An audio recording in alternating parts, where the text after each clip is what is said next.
Bonjour et bienvenue à notre édition de Grand Dialogue de cet après-midi, de mardi 3 août 2022. Nous sommes en direct sur Eras News à partir de nos studios de Londres. Vous écoutez la voix de René Rochkitoko, votre journaliste qui vous présente le Grand Dialogue. Cet après-midi, nous avons le plaisir de parler d'une situation que nous avons déjà évoquée ici la semaine dernière autour du gouvernorat de Lualaba. Et donc cet après-midi, nous allons encore parler de ce gouvernorat où la plupart des gens ont spéculé sur la situation relative au gouverneur Richard Mouyej, qui est bloqué en qui est bloqué à Kinshasa, la capitale, qui ne sait pas rejoindre son poste de travail. Mais actuellement, le gouvernorat est assuré par la vice-gouverneure Madame Fifi Masuka, qui gère le gouvernorat de main de professionnels et qui fait avancer quand même les activités dans cette partie de la République démocratique du Congo. Pour ainsi nous aider à comprendre la situation réelle qui se passe dans ce gouvernorat, en quelque sorte, c'est un droit des réponses que l'intervenant de tout à l'heure va nous apporter par rapport à ce qui s'est passé, les formations que nous avons reçues la semaine dernière lors de notre grand dialogue de la semaine passée. Il s'agit de M. Mardoché Ntsele, qui est le communicant principal de la vice-gouverneure Mme Fifi Masuka, et il est également communicant du chef de l'État, le président Félix-Antoine Tshisekedi Tshilombo. Et donc, M. Mardoché est en direct en duplex avec nous sur Eras News et Canal 54 TV à partir du Lualaba. Monsieur Mardoché Ntsele, bon après-midi chez vous. Merci mon frère. Voilà, vous êtes en direct. Pour commencer, tel que j'ai annoncé l'émission, avant de commencer en tout cas pour l'intérêt de nos auditeurs d'Eras News et des téléspectateurs des Canal 54 TV, pourriez-vous d'abord commencer par vous présenter vous-même, de sorte que ceux qui vous écoutent puissent avoir une idée sur votre personne. Merci beaucoup. Je me nomme Mardoché Ntsele, je suis coordonnateur national de la nouvelle génération pour changement. Je suis le communicant principal du gouverneur Fifi Masuka Saini et je suis communicant aussi du chef de l'État Félix-Antoine Tshisekedi Tshilombo. C'est quelle occasion, s'il vous plaît? Je n'ai pas compris. Vous avez dit que vous êtes le coordonnateur de Cogeno, c'est ça? De la nouvelle génération pour le changement NGC en site. Oui, qui fait quel travail exactement, cette nouvelle génération? C'est une association qui a pour objectif soutenir toutes les actions de la présidence institution qui rentrent dans le cadre de la lutte contre la pauvreté, le tribalisme et la corruption. Combattre les abus inhérents à l'exercice du pouvoir sur toute l'étendue publique pour la promotion des valeurs et la naissance d'une nouvelle citoyenneté. C'est une ASBEL qui est représentée dans plus de 16 provinces dans la République démocratique du Congo et nous en sommes fiers quand même. Et vous avez déjà mené des activités sur le terrain? Nous avons mené beaucoup d'activités, beaucoup d'activités sur le terrain et surtout nous avons aligné beaucoup d'actions qui vont dans le sens de décourager le mal en dénonçant plusieurs gestions dans les différents secteurs de la vie et nous insérons aussi les dossiers avec le gouverneur Mouyej, l'ex-gouverneur du Lualaba. Alors je pense que la nouvelle génération c'est une structure connue de tous qui fait son travail et qui le fait bien. Qui le fait très bien. Et donc vous avez des feedbacks positifs? Bien sûr. Et donc les populations apprécient le travail que vous faites sur le terrain? La population apprécie le travail, c'est pour vous dire que même sous la table de la NGC, nous avons toujours des plaintes, des dénonciations de la population pour le travail que d'autres dirigeants sont en train de mener, mettre les intérêts généraux de côté au profit des intérêts catégoriels. La nouvelle génération ne se bat nécessairement pour pousser les gouvernants à prendre en considération les désirs de notre peuple. Parce qu'avec l'objectif du pouvoir public, c'est la réalisation de l'intérêt général. Et nous sommes là pour faire pression aux gouvernants à ce que ces derniers se conforment, n'est-ce pas, à la vision du chef de l'État, Félix Tshisekedi, qui est celle de privilégier le peuple d'abord. Et donc, vous avez dit tout à l'heure, vous êtes représenté dans combien de provinces? 7 provinces, c'est ça? Bien sûr, 16 provinces. Lesquelles? Nous sommes dans la province du Lualaba, la province du Haut-Katanga, nous sommes dans la province du Haut-Lomami, la province du Lomami, la province du Tanganyika, nous sommes dans la province du Kasaï. Je veux parler du Grand Kasaï, donc Kasaï-Chikapa, Kasaï central, Kananga, nous sommes dans la province du Kasaï oriental, nous sommes au Sankuru, nous sommes à Kinshasa, nous sommes dans le Kwilu, nous sommes à Maïndombe, donc je veux parler du Congo, nous sommes au Nord Kivu, donc nous sommes aussi à Kinshasa. Donc, Congo central en gestation. Et c'est vous le coordonnateur de toutes ces activités? Bien sûr, je suis le coordonnateur national. Comment est-ce que vous y prenez alors avec autant de responsabilités? Et bien sûr, vous savez, le problème, c'est la passion.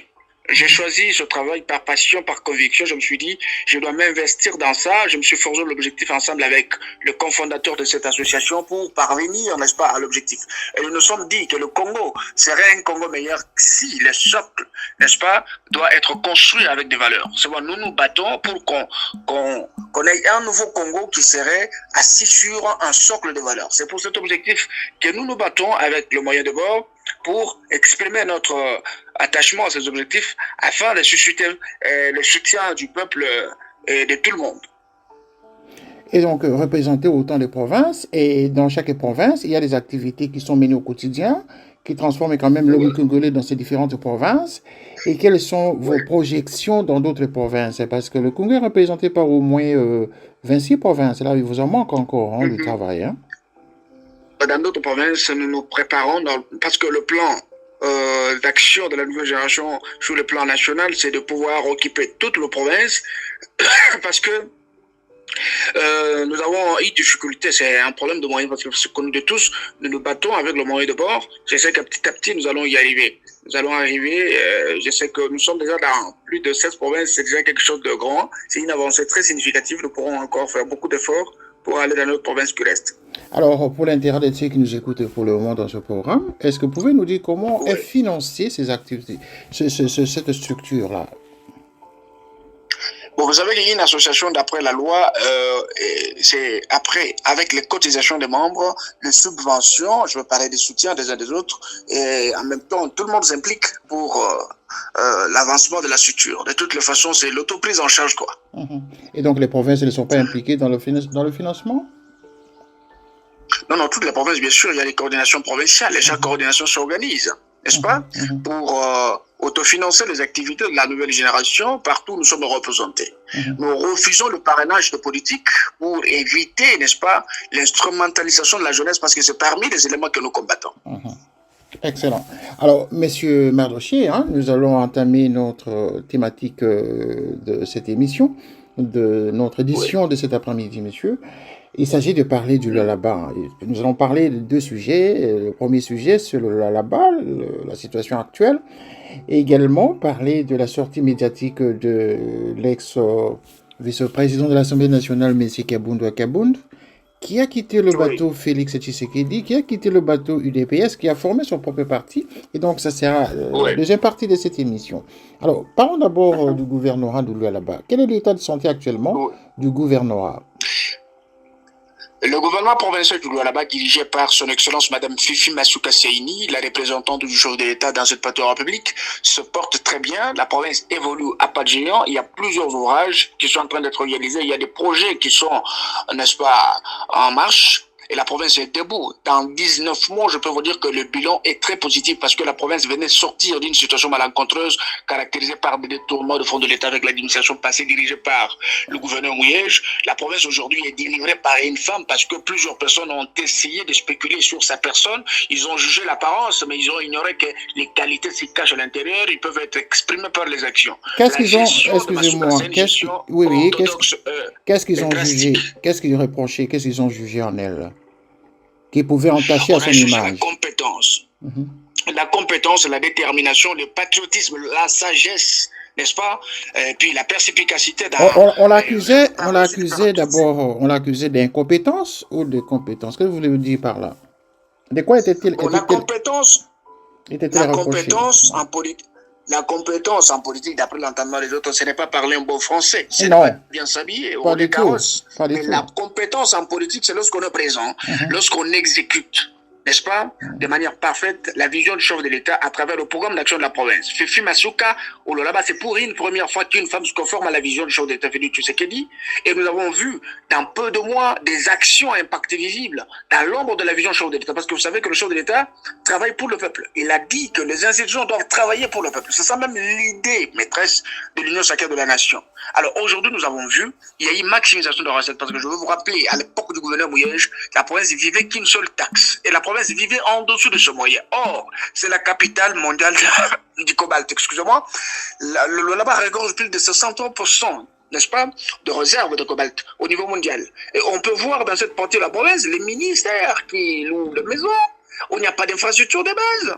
Vous comprenez? Des antivaleurs institutionnalisées. La population abandonnée. Et nous avons vu aujourd'hui une femme qui vient au chevet de malade, qui se tient debout, elle travaille. Aujourd'hui, elle est l'unique vice-gouverneur. Je vais parler vice-gouverneur, mais gouverneur intérimaire qui a fait une prévision budgétaire de plus de 1 milliard de dollars, soit 10% du budget national. Et là, elle a maximisé autant d'argent. Nous sommes arrivés jusqu'à 900 millions de dollars. Dans une petite échéance, vous avez vu comment le dollar joue un grand rôle, n'est-ce pas, pour la République. Et il y a des retombées positives, parce que dans la panier ménagère, il y a quelque chose. Masuka avait doté la province du Lualaba des infrastructures dignes de ses richesses. C'est une province riche. Nous devons voir des édifices, des infrastructures de l'État relatives au niveau de la province. Masuka a fait de la province du Lualaba une province cosmopolite, où vous trouvez toutes les langues. Toutes les langues, parler le même langage d'Orier, le chef d'État Félix Tshisekedi. Masuka, elle est là, elle travaille pour consolider l'unité nationale. D'après, il y a eu un dialogue interprovincial entre Gonkatanga et Konkassai. Masuka en était pour beaucoup. Elle s'est impliquée pour faire valoir, n'est-ce pas, ces valeurs, le vivre ensemble. Parce que vous savez, normalement, d'après René Michelet, on dit la population est une âme, il vouloir vivre collective. La femme du Lualaba, la gouverneure du Lualaba a fait beaucoup des avancées très significatives dans peu de temps. Un travail qui devrait être fait dans 3 ans, mais c'est fait dans une année et il y a des jalons. Elle imprime un leadership féminin robuste au service de la population. Et nous devons nous sentir heureux d'avoir des femmes pareilles. Elle fait partie de 5 têtes d'affiche de femmes africaines qui se battent normalement pour la cause de leur peuple. Donc, sans fanatisme, sans avoir de penchant, Masuka réalise un travail impeccable et elle est une fierté parmi les managers du chef de l'État Félix Tshisekedi. Eh bien voilà, c'était un communicant de Madame Masuka qui parle, et c'est normal que vous apportiez cet éclairage dans ce sens, dans cette direction. Je peux le prouver aussi. Mais justement, donc, essayons de voir les choses clairement, répondons quand même à certaines questions, des questions auxquelles le commun des mortels, en tout cas, se posent. Du moins, les Katangais et certains Congolais, justement, qui posent des questions autour de ce gouvernorat. D'abord, pour commencer, quel est le statut légal aujourd'hui, le titre légal de Madame Masuka? Elle est gouverneure intérimaire de la province du Lualaba. Je vais vous expliquer à la lumière de la loi. D'accord. La loi sur le principe fondamentaux relatif à la libre administration de province a prévu que dans une province comme une région, il doit y avoir un gouverneur et un vice-gouverneur. Ils ont tous un juge naturel commun. C'est la Cour de cassation. Maintenant, le cas où se trouve, la situation où se trouve la province du Lualaba pour le moment, c'est que le gouverneur de province a été empêché. Définitivement, pourquoi? Parce qu'il a détourné l'argent de l'État pendant l'exercice de ses fonctions. Or, la loi dit, nous sommes à l'article 68 de la loi sur le principe fondamental à la libre administration de province, qui stipule que si un gouverneur de province, pendant l'exercice de ses fonctions, se retrouve coupable d'une infraction de droit commun, entre autres le détournement ou l'outrage à l'Assemblée, l'Assemblée doit le mettre en accusation conformément au règlement d'ordre intérieur de cette grande institution provinciale. Et là, je me réfère à l'article 205. N'est-ce pas, qui se conforme à l'article 68. Je me réfère à l'article 204, n'est-ce pas, dit le FIP. Vous allez vous rendre compte que le gouverneur a été mis en accusation après la publication du rapport de l'inspection générale des finances. Et l'inspection générale était venue enquêter en urgence, conformément à l'article 202 de la même loi, qui stipule qu'en cas de dénonciation, la mission de l'IGF doit enquêter en urgence, n'est-ce pas, et déposer le rapport acquis de droit. La chose était faite et on avait même donné les chances au gouverneur Mouyej de présenter les moyens de défense, apporter les pièces justificatives de la dispersion de plus de 367 millions de dollars dans une échéance de 24 mois. Et il n'y a pas eu de preuves. L'IGF a pris le rapport, a déposé à l'Assemblée et l'Assemblée devrait se conformer à la loi sur la décentralisation. Et maintenant, la mise en accusation a été bien suivie conformément à l'article 157 du règlement d'ordre intérieur. La plénière s'est très bien déroulée et le gouverneur a été mis en accusation par 11 députés sur 17. Et après, l'équipe du gouverneur Mouyej est partie saisir la Cour constitutionnelle en appel pour évoquer des exceptions. Entre autres, l'absence du quorum, le quorum qui n'était pas atteint d'après le cas Mouyej, et aussi le non-respect des droits de la défense. Mais moi, je suis juriste. Je vous dis en droit positif congolais, nulle part dans la procédure de la mise en accusation, la loi a prévu que celui qui serait mis en accusation doit avoir un droit de justiciable. Parce que le rapport, c'est les fruits des OPG à compétences spéciales qui sont les inspecteurs de l'IGF. Dans ces circonstances-là. C'est-à-dire, si le gouverneur avait à se justifier, il devrait réunir le moyen de la défense, aller en justice. Parce que là, le rapport est déjà en justice, il doit se justifier devant son juge naturel. 2. L'exception qui était soulevée par rapport au quorum, je vous dis que les députés là-bas sont au nombre de 22 de manière générale, mais il y a un député qui a perdu son mandat parce qu'il était mort, l'honorable Kovasi Lunga paix à son âme. Il y a un député qui a été frappé d'une motion résidentielle, il n'existait plus, il reste au nombre de 20. Et parmi les 20, il y a un député qui avait perdu son mandat parce qu'il a été condamné au premier ou au deuxième degré. Ils sont restés au nombre de 19. Et tous les 19 ont participé à la plénière de la mise en accusation de l'ex-gouverneur Mouyej. Et parmi les deux, il y a 2 qui sont sortis, ça ne fait pas un problème. Les quorums est resté intact parce qu'ils étaient au nombre de 17. Et les 17 ont participé au vote. 11 ont voté pour, 4 ont voté contre et les 3 se sont abstenus. Et puis, on a clôturé là-bas. Et d'ailleurs, la loi dit ceci. Nous sommes dans la Constitution à l'article 160. Alinéa 4, qui stipule que si un gouverneur est mis en accusation, il doit déposer sa démission dans les 24 heures qui suivent. Et s'il ne le fait pas, la démission est défaite. Vous avez compris? Donc, à partir du jour où la Cour constitutionnelle a pris acte, n'est-ce pas, de la mise en accusation du gouverneur de province, il cessa d'être gouverneur. Vous comprenez? Et après, le rapport de l'IGF a été transféré avec la résolution au niveau de la Cour de cassation qui est le juge naturel du gouverneur Mouyej. Et la Cour a écrit à travers le procureur général, je vais parler du parquet, à travers le procureur général, à l'Assemblée pour qu'on vote, n'est-ce pas, la résolution de poursuite judiciaire contre le gouverneur. Et ça a été fait. Vous comprenez? Et maintenant, à son tour, la loi exige que Madame Massouka devrait avoir la confirmation du ministère des tutelles. Je parle du ministère de l'Intérieur, Sécurité, Affaires coutumières qui devrait confirmer son intérim pour qu'elle ait la plénitude du pouvoir au fait de ne pas préjudicer le fonctionnement des institutions. Parce que vous savez que l'institution repose sur 4 principes cardinaux, parmi lesquels on retrouve la continuité. Pour ne pas préjudicer la vie du peuple, la vie des institutions, on doit continuer. Donc, l'article 64 de la loi électorale donne le pouvoir à Massouka d'assumer le transfert des affaires courantes. Il ne faut pas suivre les communs des mortels. Ce sont des gens qui développent les fictions qui relèvent de l'air imaginaire. Mais Massouka est dans la conformité, en règle avec la loi. Elle se conforme à la loi, elle cherche selon la loi, et même lors du remaniement du gouvernement. Je veux parler du réaménagement technique parce qu'il ne s'agit pas du remaniement. Il y a eu des urgences. Lorsque le gouverneur a été mis en accusation, quelques ministres ont délibérément accepté de laisser leur poste.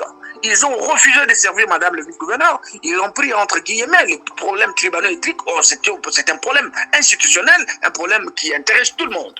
Ils ont refusé de servir la province. La province a pris acte. Et le ministère est resté. Il y a eu d'autres ministres qui ont fait des chimiques de fonctions. C'était un handicap pour la bonne marche du gouvernement. Et cette urgence devrait normalement faire impliquer le ministre de l'Intérieur pour autoriser Madame le gouverneur à réaménager techniquement pour que d'autres têtes prennent la possession de ces ministères pour assumer la bonne marche du gouvernement. Et il y a eu aussi la légalité parce que l'autorisation était écrite, mon frère. Qu'on ne vous trompe pas, Massouka Seyni, c'est une femme très sage, et une femme qui gère très bien cette province, et c'est une fierté pour la féminité congolaise et africaine. Oui. Je vous dis, il n'y a pas eu de l'illégalité, ce sont juste des fictions. Tout le monde est libre, nous sommes en démocratie, tout le monde est libre de son point de vue, justement, mais c'est sur la vérité. D'accord, M. Mardoché, hein, nous vous suivons avec attention, et tous ceux qui vous écoutent, en tout cas, vous suivez avec attention. Et comprenez que dans cette situation, l'Assemblée provinciale quand même procède par les voies démocratiques pour élire les responsables. Madame Assouka n'a pas été élue démocratiquement, ce qui veut dire, en d'autres termes, ils ont broyé la procédure. Parce qu'il n'a pas Non, été, non, non, il n'a non, non, pas non. été, Non, non, il n'a pas on n'a été pas broyé élu la par les procédure. députés Masuka, provinciaux. Et il a été placé sans le respect de la procédure démocratique parce qu'il s'agissait non, d'un non, ministère de tutelle. Et pendant ce temps, non, Moyège, peut-être, non, non, non, non, non, oui. non, peut-être qu'on ne vous a pas bien donné l'information. Masuka a été élu démocratiquement par les élections plurinominales indirectes. C'est-à-dire, elle a été élue par des députés provinciaux comme vice-gouverneur de province. L'institution vice-gouverneur en République démocratique du Congo veut dire que le gouverneur de province, en tant qu'animateur de cette grande institution, peut être frappé, n'est-ce pas, d'un empêchement provisoire ou définitif. Pour ne pas empêcher la bonne marche des institutions, c'est son adjoint au nom de la théorie des préséances qui doit assumer, n'est-ce pas, le transfert des affaires courantes. Vous comprenez? C'est ça ce que dit la loi. Et si ce n'est pas le vice-gouverneur, même si les deux sont frappés d'incapacité ou d'empêchement, c'est le ministre précédent qui est le ministre de l'Intérieur qui doit assumer l'intérim. Vous avez vu même au Congo central, il y a eu un ministre de l'Intérieur qui a même remanié le gouvernement. C'est au nom de la théorie de la préséance pour ne pas préjudicer la bonne marche des institutions. Vous comprenez? Et maintenant, pour qu'il ait la plénitude de pouvoir, afin de prendre de grandes décisions, pour signer des contrats avec la province, il faut que le ministre de l'Intérieur, le ministre de tutelle, puisse signer sa confirmation à travers un télégramme. C'est comme ça que ça se passe, selon la loi. Les institutions sont gérées selon la loi de la République. C'est de cette façon que les choses doivent marcher. D'accord. Et que direz-vous justement à ces mauvaises langues ou bonnes langues qui disent que Mme Assouka ne respecte pas la procédure démocratique parce qu'elle ne rend pas hommage, elle ne rend pas des rapports au sein de l'Assemblée nationale, mais elle se déplace à Kinshasa où elle va directement à la présidente de la République et rendre des rapports. Ça, ce sont les Katangais qui en parlent tous les jours. Très bien. Mais quand on parle de l'exécutif national, ce n'est pas le Premier ministre, c'est le chef de l'exécutif national, c'est le président de la République. Et je voudrais vous dire que en matière de gestion sous l'intérim, on co-gère la province ensemble avec Kinshasa, avec les hautes institutions. C'est-à-dire, il y a des décisions d'ordre national que le peuple peut prendre seul, elle peut prendre en collaboration avec le président public, le Premier ministre ainsi que le ministre des tutelles. C'est de cette façon que ça fonctionne et c'est comme ça que la loi a préféré que ça soit ainsi pour éviter de la mégestion et d'autres ingérences au sein de la province. Donc, je voudrais vous dire que la province se gère conformément aux lois de la République et Mme Masuka gère démocratiquement la province. Monsieur Mardoché Ntele, que direz-vous justement à ceux qui pensent que Mme Assouka, malgré tout, qu'elle gère positivement, que les actions sont en train d'être menées de manière professionnelle dans cette province? N'empêche qu'il y a des Katangais, les Lualabé également, qui pensent que Richard Moyège est gardé à Kinshasa de manière injuste. Non, non, il n'est pas parti de manière injuste. Non, je veux dire, il est gardé à Kinshasa de manière injuste et que la plupart, justement, exigent qu'il rentre occuper son poste. Est-ce que ceux-là sont informés de l'information que vous nous donnez pendant notre émission? Les Lualabé sont-ils informés? Je vous dis la vérité. On ne peut pas avoir un gouverneur en fonction en même temps poursuivre la justice. Ça n'existe pas en droit positif. Pourquoi dans la procédure de l'arrestation, nous sommes dans la phase préjuridictionnelle, n'est-ce pas? Lorsque quelqu'un est poursuivi en justice, il doit normalement être surveillé par la justice afin qu'il ne se soustraie pas de la justice. Ça risque de mettre la justice dans l'ambiguïté. C'est de cette façon-là, parce que le Congolais aujourd'hui, on ne peut pas faire confiance au Congolais. De toutes les façons, quand quelqu'un est poursuivi en justice, il va prendre tangente, il va se réfugier ailleurs, et la justice souffre. Avec la perte de plus de 367 millions de dollars, la province a besoin que cet argent rentre, ça va servir la population. Vous comprenez? Et il n'y a personne qui ne veut pas refuser que lui rentre. Ce n'est même pas le chef de l'État, mais lui a affaire à la justice. Il doit répondre à la justice. Quand il doit finir avec la justice, il aura la possibilité de rentrer chez lui. Nous, on n'a pas de problème avec lui. Mais est-ce que lorsque vous entendez les gens dire par exemple que Richard Moyège n'aurait pas détourné tel que vous le dites, est-ce que vous avez des preuves de ce que vous avancez? Le détournement. Et bien sûr, le rapport a été élaboré par l'inspection générale des finances, l'institution où l'organe est habilité à faire ce travail. On a enquêté sur l'existence des comptes fictifs dans la province du Lualaba, les détournements de sommes colossales, la signature de contrats diaboliques ici qui a appauvri la province. En même temps aussi l'enrichissement illicite. Dans moins de 24 mois, nous avons connu des milliardaires, des millionnaires qui n'ont rien foutu ici. Il y a eu un désordre. La province était plongée dans le marasme. C'est de cette façon-là que lui, je suis venu enquêter et c'était la vérité. Toutes les accusations portées contre lui, il n'y a jamais eu un rapport contraire. Et c'est la vérité en tout et pour tout ce que je vous dis, c'est connu de tous. Alors, ceux qui sont intervenus à notre antenne ici, qui ont parlé, qui ont pris une autre direction de l'information, en nous informant les choses différemment, qu'est-ce que vous leur diriez? Bon, je voudrais vous dire ceci. Par rapport à ce que les gens disent, vous savez, en politique, chaque personne est libre de mettre son point de vue. Certains mouillégistes, certains gatombistes, bien sûr, mais nous sommes des républicains. Notre problème, c'est l'intérêt de la population. Dans le tshisekidisme, c'est un régime qui vient corriger, n'est-ce pas, ce système de satisfaction des intérêts catégoriels. Là, c'est notre peuple ou rien. Et c'est pourquoi la population soutient Masuka Sayini parce qu'elle a mis le peuple au centre de tout intérêt. Et nous avons compris qu'aujourd'hui, la politique, n'est-ce pas, de détourner, manque de traçabilité dans le sortie de fonds, au l'entrée de fonds, les signatures de contrats diaboliques, et ça a pris fin. Aujourd'hui, la population se retrouve. Vous avez vu aujourd'hui, il y a eu quelques jeunes qu'on appelle sans-abri ou chégués, de manière qu'on les appelle, ils ont été envoyés à Kanema-KCC pour être préparés pour leur réintégration sociale. Donc, les mal nécessaires peuvent être très nécessaires pour servir notre peuple. Donc, Masuka, c'est une femme qui mérite beaucoup de respect et les gens peuvent parler, mais sur le terrain, ils ne parlent pas parce qu'ils connaissent que la vérité, elle est tout autre. Ah ben voilà, la vérité elle est tout autre, c'est sur le terrain justement qu'on peut faire le constat par rapport aux avancées des travaux et de l'approche qui est là sur la population congolaise pour suivre la vision du chef de l'État congolais, le Félix Tshisekedi Tshilombo. Alors, je rappelle à tous ceux qui nous écoutent pour le moment que vous êtes en train d'apporter un droit des réponses. Le droit des réponses, c'est par rapport à toutes les déclarations de Congolais de Lualaba justement qui sont passés à nos antennes pour nous apporter un cloche différent du vôtre. Et donc vous êtes le communicant principal donc de Madame la gouverneure Fifi Masuka. Nous pouvons confirmer qu'elle est gouverneure ou elle est vice-gouverneure. Qu'est-ce que nous pouvons dire? Comment pouvons-nous l'appeler? Elle est gouverneure ad interim, gouverneur intérimaire. Gouverneur intérimaire. Elle cessera d'être gouverneur intérimaire après les élections de 2023. D'accord. Et pendant ce temps, c'est elle qui gère le gouvernorat qui... C'est elle la patronne de l'exécutif provincial. Ben admettons que... Une question. Admettons que Richard Mouyej se lavait de tout soupçon, par exemple, de la justice, qui n'a pas encore dit son mot. Hein. La justice n'a pas été encore dite sur cette question.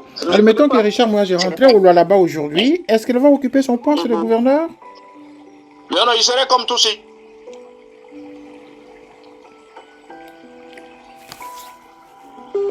Messieurs, nous vous avons perdu.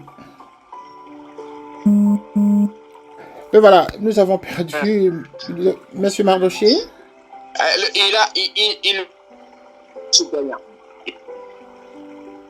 Parce que son mandat a déjà pris, le jour où la Cour constitutionnelle a pris acte. Est-ce que vous pouvez répondre parce qu'on ne vous entend pas bien capté?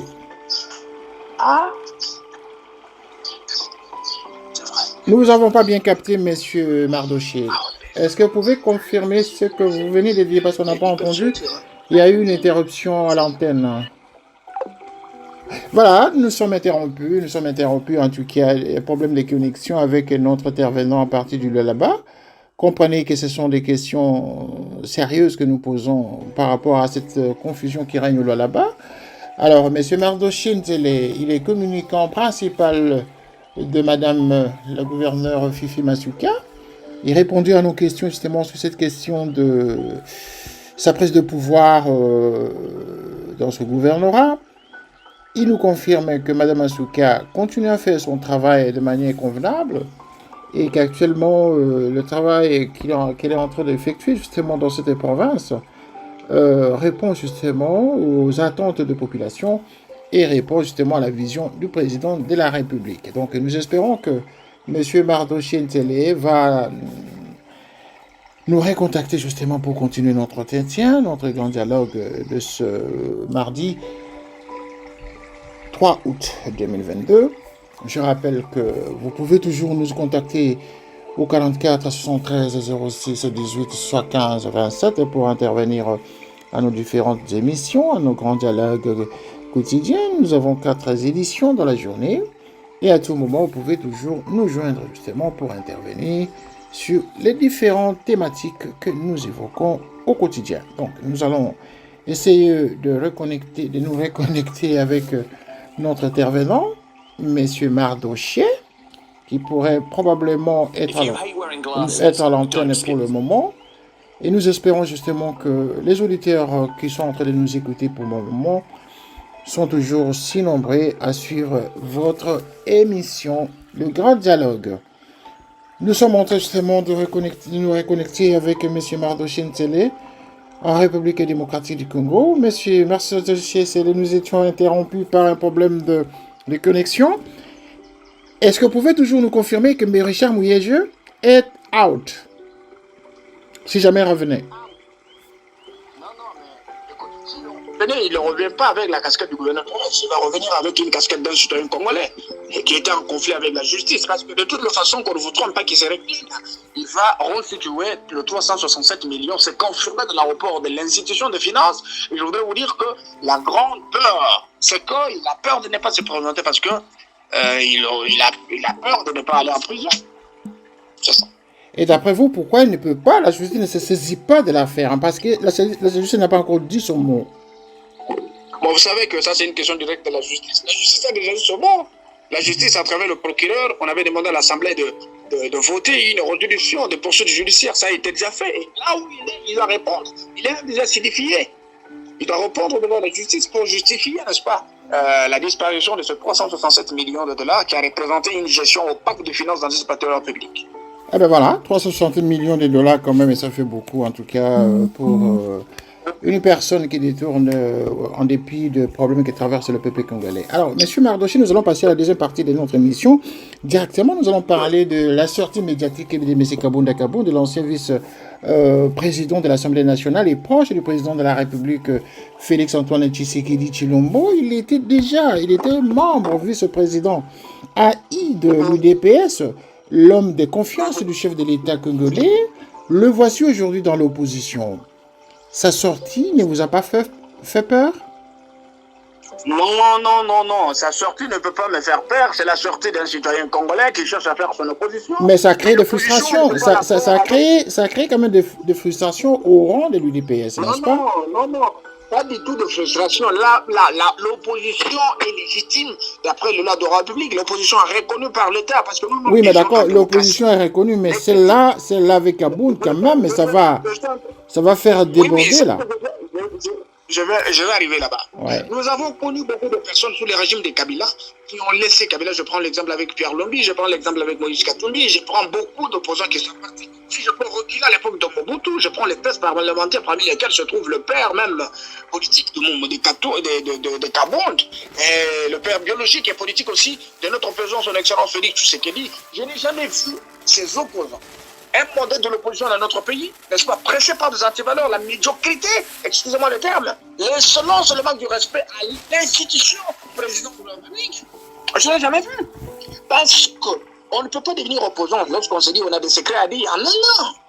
C'est une façon de salir de manière mauvaise la réputation du président de la République, Félix Tshisekedi. Parce que tout devient mauvais. Pourquoi? Parce que quand Kabound était avec le chef de l'État et qu'il voulait réellement devenir un bon opposant, il devrait commencer à dénoncer le mal pendant qu'il était au sein du régime, comme le faisait Mobutu, ainsi que les autres.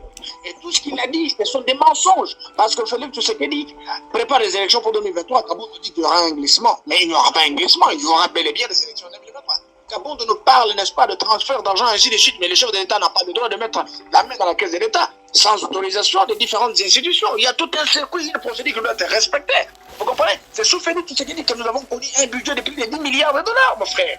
Nous avons connu des réserves de banque allant au-delà de 8 milliards de dollars. C'est de la magie. Nous avons vu une régime financière sous Félix Tshisekedi multiplier, quadruplier de recettes. C'est Kabound était là. Aujourd'hui, Kabound était inconnu, venant de rien. Tshisekedi a fabriqué Kabound, Tshisekedi a aidé Kabound à devenir ce qu'il est aujourd'hui, même si on ne peut pas être jaloux de ce qu'il est, même si c'est le mérite de son combat au sein de l'UDPS. Mais de toute façon, Kabound a menti le peuple congolais. On ne peut pas mentir le peuple congolais pour prétendre devenir président public demain. Nous avons refusé cette politique de la médiocrité où vous devez prêcher par la haine, par le mensonge, pendant que ce qui se fait sur le terrain, c'est autre chose. Et vous savez, pendant que Kabound s'aimait, a engendré ces désordres dans cette opposition fictive qui relève, qui est le fruit de sa haine, à l'est du pays nous sommes menacés.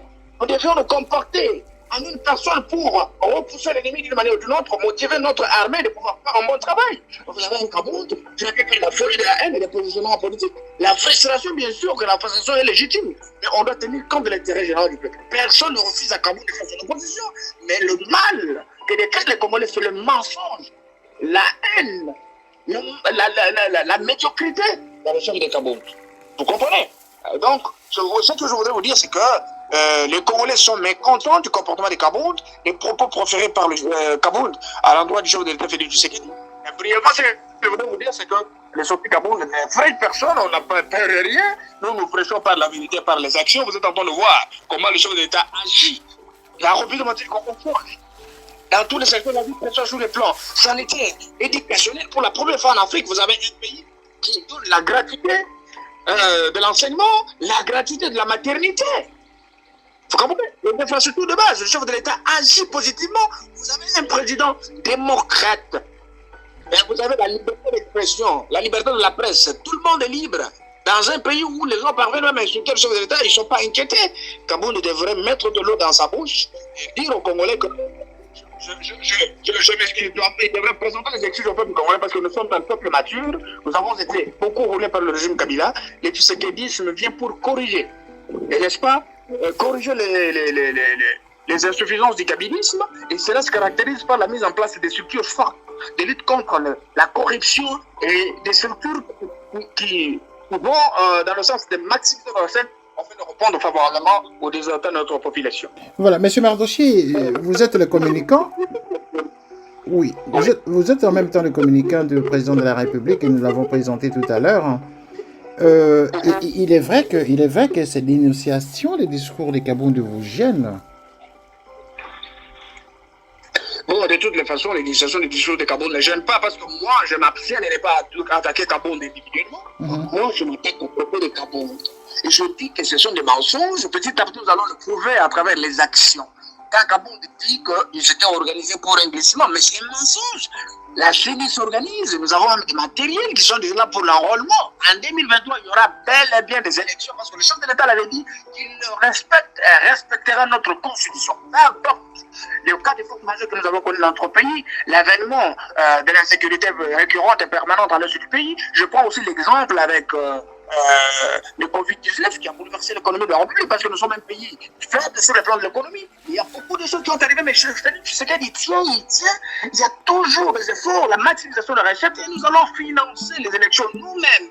Kabound va avoir un argument à dire aux Congolais lorsqu'il y aura des élections en 2023. En dehors de ça, le pays ne se développe pas comme Kabound fait. Il parle de quel développement? Parce que ce pays était dans le marasme, le pays était par terre. Et l'état des lieux qui nous apportait beaucoup de choses. Le chef de l'État s'est trouvé devant beaucoup de réalités très difficiles où il devait sortir de sa réserve avec des personnes bien intentionnées qui pouvaient l'aider petit à petit à développer ce pays. C'est un processus. Le pays, c'est un pays continent. La RDC, c'est un pays qui était mis, n'est-ce pas, dans la poche du diable, avec des contrats diaboliques dans le secteur minier. Tu sais qu'il est en train de délivrer ce pays à travers son plan d'action, son projet de société très important, qui est en train de répondre aux besoins de notre peuple. Lorsque M. Kabound parle des jets privés qui amènent des dollars dans les paradis fiscaux, à l'insu de la vision de la visibilité de tout Congolais, est-ce que tout ça, c'est des fausses déclarations? Ce sont de très fausses déclarations. En gros, nous disons actoring cumbit probatio. Celui qui allègue un fait à la chambre d'appel. C'est pourquoi il a été interpellé à la justice, pour qu'il donne des preuves qui justifient que réellement le chef de l'État est en train de faire ce qu'il a dit. Mais M. Mardochi, vous êtes d'accord avec moi? Vous êtes d'accord avec moi que les détournements bien organisés n'ont pas de preuves, hein? Ne laissent pas de preuves, hein? Non, mais le détournement bien organisé, lorsque ça n'a pas de preuves, il est inutile d'en parler, parce que dans notre loi, c'est réglementé. Le détournement, c'est une dénomination reconnue par nous. Quand est-ce qu'on parle de détournement? Quand il est bien organisé, c'est-à-dire qu'il connaît les circuits et il participait à ça.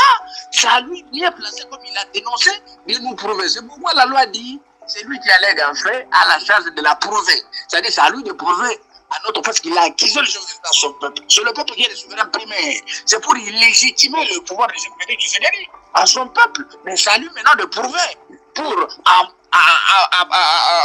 enfoncer le chef d'État comme il veut l'enfoncer devant la justice avec le preuve qui nous disent voilà comment l'argent sort, voilà comment l'argent sort. Mais si ce n'est pas de preuve, ce sont des accusations gratuites et qui méritent des sanctions.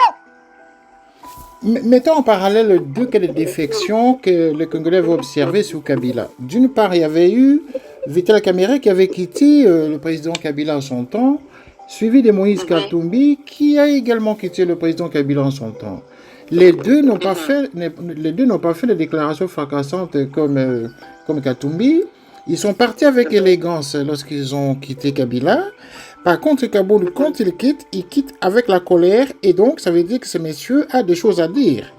Et donc, il y a moyen de lui donner crédit. Il y a moyen de lui donner crédit dans les déclarations qu'il fait parce que il y a les Congolais, la plupart des Congolais constatent aujourd'hui que le Congo n'avance pas à cause de détournements qui sont organisés par le système Tshisekedi. Donc Aboundj était un détonateur, justement. C'est un détonateur aujourd'hui qui vient éclairer les peuples congolais de ce qui se cache. Mais nous ne sommes pas contre. Quand quelqu'un porte des accusations, on attend de voir si ces accusations sont vraies ou pas. Jusqu'à maintenant, on n'a pas prouvé. Je voudrais vous dire une chose sur Kaboul. Kaboul, d'abord, c'est quelqu'un qui est devenu politique, mais il demeurait illettré, excusez-moi le terme, c'est quelqu'un qui a appris à devenir étudiant tout en étant aux institutions. Donc il apprend aussi, il y a plus de l'amateurisme et l'immaturité en lui, c'est que j'ai dit, tout le Congolais m'appuierait.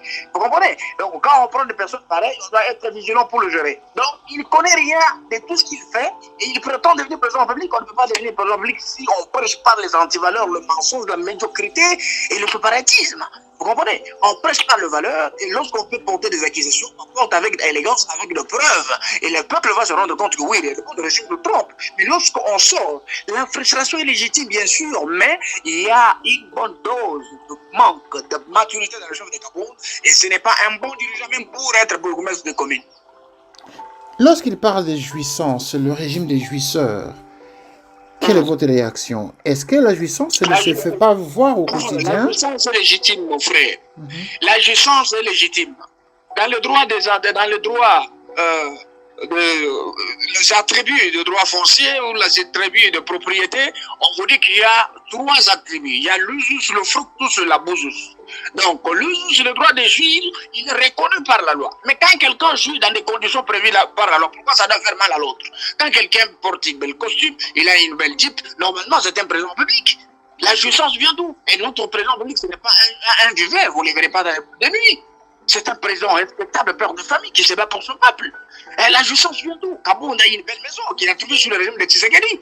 Alors, il y a beaucoup de gens qui souffrent de toute la façon. Vous savez, au Congo, il y a 2 classes. Il y a la classe des plus riches et des plus pauvres. Il n'y a pas la classe moyenne parce que le régime passé, que ce soit Mobutu, que ce soit Kabila, ne nous ont pas aidés, n'est-ce pas, dans la création d'emplois pour obtenir la classe moyenne.